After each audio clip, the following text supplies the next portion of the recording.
Parler de l'accompagnement à la recherche de stages et d'alternance, j'ai le plaisir d'accueillir Flavie Lévigne. Flavie, vous êtes responsable du pôle alternance à l'ESDES. Vous pilotez toute la partie apprentissage. Vous accompagnez les étudiants dans la construction de leur parcours en entreprise. Bienvenue sur ce live. Merci beaucoup. Vous êtes aujourd'hui accompagnée de Alicia. Bonsoir Alicia. Bonsoir Alexis. Tu es étudiante dans le bachelor. Alors tu vas nous partager ton expérience, ton regard sur cette insertion professionnelle. Je crois qu'on parlera stage Bien sûr. avec toi.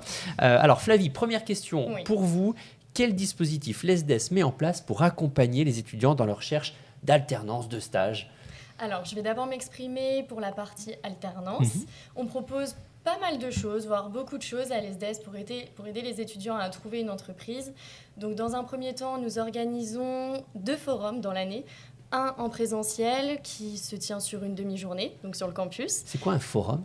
Alors, un forum alternance, c'est lorsque les entreprises font part de leurs offres d'alternance auprès de nos étudiants. Et nos étudiants, eux, ont l'opportunité d'assister et de participer à ces forums en déposant leur CV auprès des offres qui les intéressent et d'échanger très rapidement avec les recruteurs. C'est l'équivalent finalement d'un entretien téléphonique, mais en face à face, ce qui permet aux étudiants de se présenter plus facilement et de faire part de leurs compétences de vive voix. Une sorte de grosse bourse à l'alternance, de job dating. Complètement, c'est un job dating. C'est complètement un job dating. Donc on en fait un sur le campus et on en fait un second qui se tient sur 2 journées à distance, en distanciel, puisque justement nous avons des étudiants de Bachelor 2 qui sont à l'international pour certains. Ok, donc premier dispositif. Voilà, donc ça c'est le premier. Nous proposons des forums. Ensuite, à partir du mois d'avril, on organise une fois par mois des ateliers qui se tiennent également en présentiel, donc sur le campus, toujours Saint-Paul. Et là, nous avons la chance d'avoir des intervenants qui sont des professionnels dans le recrutement, qui partagent leurs conseils sur la manière auprès des étudiants de réaliser un CV et surtout de se défendre en entretien, comment faire la différence face à tous les autres apprentis pour pouvoir être sélectionnés par la suite. Et lorsqu'on nous avons de la chance, ces employeurs et recruteurs ont des offres à partager directement auprès des étudiants. Et donc sinon, le pôle alternance se tient à la disposition des étudiants au quotidien. Donc on les reçoit, on corrige également s'ils le souhaitent leur CV, on peut réaliser des entretiens blancs, on est vraiment à leur disposition pour répondre à toutes leurs questions. Donc là-dessus, il ne faut pas hésiter à nous solliciter. On préfère les étudiants qui parlent plutôt que ceux qui ne parlent pas. Évidemment. Donc ça, c'est pour l'alternance. Oui. Est-ce qu'on a quelques éléments, peut-être des éléments à expliquer sur le stage ? Bien sûr. Alors, sur le stage, donc là, c'est également comme l'alternance. Il y a des forums de stage qui sont organisés en présentiel et en distanciel, toujours. Et nous avons également une équipe de stage qui est très présente pour les étudiants en recherche. Donc, elle les accueille dans leur bureau pour également préparer les CV, les corriger, faire des entretiens blancs. Elles sont très disponibles pour les étudiants. Et nous avons également une plateforme qui permet aux étudiants de pouvoir consulter toutes les offres que nos partenaires nous partagent et qui s'appelle donc l'ESDES Career Center. Donc ça, c'est commun à apprentissage et stage. Que Flavie nous a expliqué sur l'accompagnement, qu'est-ce que toi, tu as mis en place pour organiser cette recherche de stage ? Déjà, nous, à l'ESDES, on a les cours de PEPS qui vont nous aider déjà à nous préparer à tout ça, notamment pour savoir faire un CV, lettre de motivation, également tout ce qui est préparation à un entretien ou autre. Et après, moi, de mon côté, j'ai un peu stressé à savoir est-ce que j'allais trouver un stage rapidement ou pas. Et du coup, moi, ce que j'ai fait, c'est que j'ai fait un tableau, tout simplement, un tableau Excel avec quelle entreprise j'avais postulé, à quelle date, qui j'ai contacté, et puis après, à savoir est-ce que j'ai eu un refus, une acceptation, est-ce que je dois faire une relance ou autre. Et tout ça m'a permis, en fait, de vraiment trouver mon stage très rapidement, et surtout grâce aussi au pôle stage, où là, du coup, j'ai pu m'entretenir avec elle, savoir qu'est-ce qu'il fallait que j'améliore, notamment sur mon LinkedIn ou alors sur Job Teaser ou autre. Et dans ce que l'ESDES a mis à disposition, ça a été quoi l'outil le plus utile pour toi ? Le service stage. Je pense que c'est l'outil le plus simple à utiliser dans le sens où on va les voir assez facilement et au besoin, on peut prendre rendez-vous sur une plateforme en interne et elles sont très rapidement à l'écoute et à disposition, que ce soit en visio ou alors en présentiel.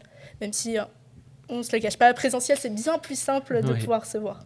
Est-ce que tu aurais un conseil à donner à un étudiant qui va chercher son premier stage ? D'y aller au culot. Dans le sens où Personnellement, j'ai eu beaucoup de chance, c'est que lors de mon premier stage et même de mon second, j'y suis allée au culot, dans le sens où j'ai postulé partout, ça ne fonctionnait pas forcément. Et puis à un moment, je me suis dit, j'en ai marre de faire juste du mail, je vais directement sur place, ou à des forums ou autres, et j'ai déposé mon CV, j'ai eu les réponses qui m'ont plu. Les gens ont été impressionnés de se dire, voilà, en fait, il y a quand même autre chose que juste des mails, et c'est ce qui a fonctionné pour moi, personnellement. Et c'était quoi ta plus belle surprise, peut-être dans ta recherche, dans un échange, dans un entretien? Ma plus belle surprise, ça a été lors de mon tout dernier entretien avec là où je vais faire mon stage. Je l'avais trouvé grâce à un forum notamment qu'on avait vu avec vous. Et lors de ce forum-là, je suis allée voir un monsieur qui m'a proposé, on a discuté pendant une grosse demi-heure quasiment, et après il m'a proposé un entretien avec sa responsable. Et lors de cet entretien, en fait, on est parti en fou rire complet parce qu'en fait, je leur ai demandé de savoir quelle est une journée type en tant que nouveau dans une entreprise. Et en fait, ce qu'elle me disait, ça fait plus de 20 ans qu'elle est dans l'entreprise et ça lui a fait revivre des souvenirs, et en fait, c'était un moment convivial. C'était pas un entretien comme on pourrait s'y attendre, rigide, comme ce qu'on peut voir parfois dans les films ou autres. Mais là, c'était vraiment un échange et c'était un pur plaisir pour eux comme pour moi.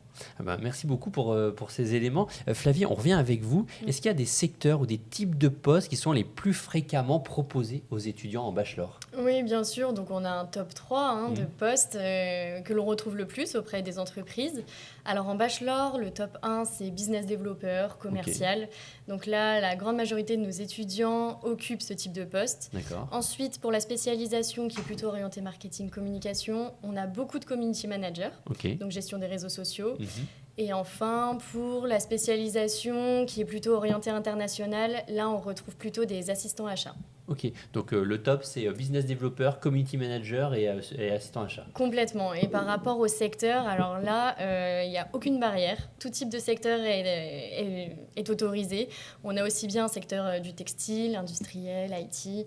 Là-dessus, vraiment, il ne faut absolument pas se mettre des barrières.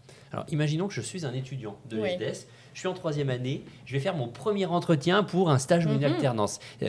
Quel conseil, on est en coaching, je viens vous voir dans le bureau, quel conseil vous me donnez? Alors, de mon côté, ce que je conseille le plus souvent, c'est au-delà de la tenue professionnelle, traditionnelle, le fait de s'être renseigné sur l'entreprise et d'avoir des questions à poser en fin d'entretien pour prouver sa curiosité. Il faut absolument venir avec un carnet et un stylo pour prendre des notes pendant l'entretien. En papier pour écrire. En papier pour écrire et non pas venir et laisser la feuille vierge. Il faut absolument prendre des notes lorsque l'employeur, le recruteur s'adresse à l'apprenti, donc s'adresse à vous, et vous partage donc des informations sur l'entreprise ou le poste qu'on n'avait pas forcément, puisque c'est aussi l'objectif de l'entretien, et prouver son intérêt et son sérieux en prenant des notes.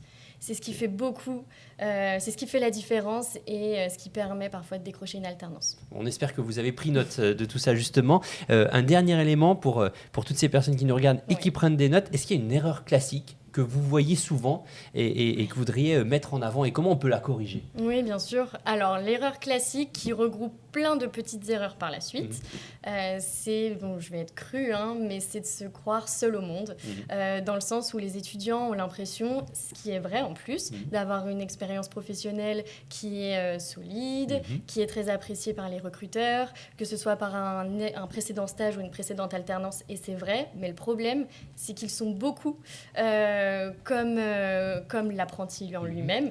Et c'est un secteur et un marché qui est de plus en plus concurrentiel, de plus en plus difficile. Donc, il faut avoir confiance que plusieurs profils postulent à la même offre, que ces profils-là sont tout aussi bons que le nôtre. Donc, il faut trouver l'astuce pour se différencier, que ce soit sur le CV, simplement avoir un titre de CV, donc sur le poste que l'on recherche, avec l'école que l'on va intégrer ou dans laquelle nous sommes, le rythme, donc ça c'est déjà une grande différence. Le rythme c'est 3 semaines, une semaine. Voilà, 3 semaines en entreprise, 1 semaine en formation. Donc parfois, sans ces éléments-là, le CV est mis de côté. Et ensuite, c'est évidemment se renseigner sur l'entreprise, puisque beaucoup postulent et envoient leur CV sans trop regarder en réalité l'offre. Et puis, ça se ressent tout de suite en entretien téléphonique quand on décroche un entretien. Donc, ceux qui auront fait l'effort de se renseigner sur l'entreprise seront pris face à nous. Donc, vraiment avoir conscience du marché concurrentiel.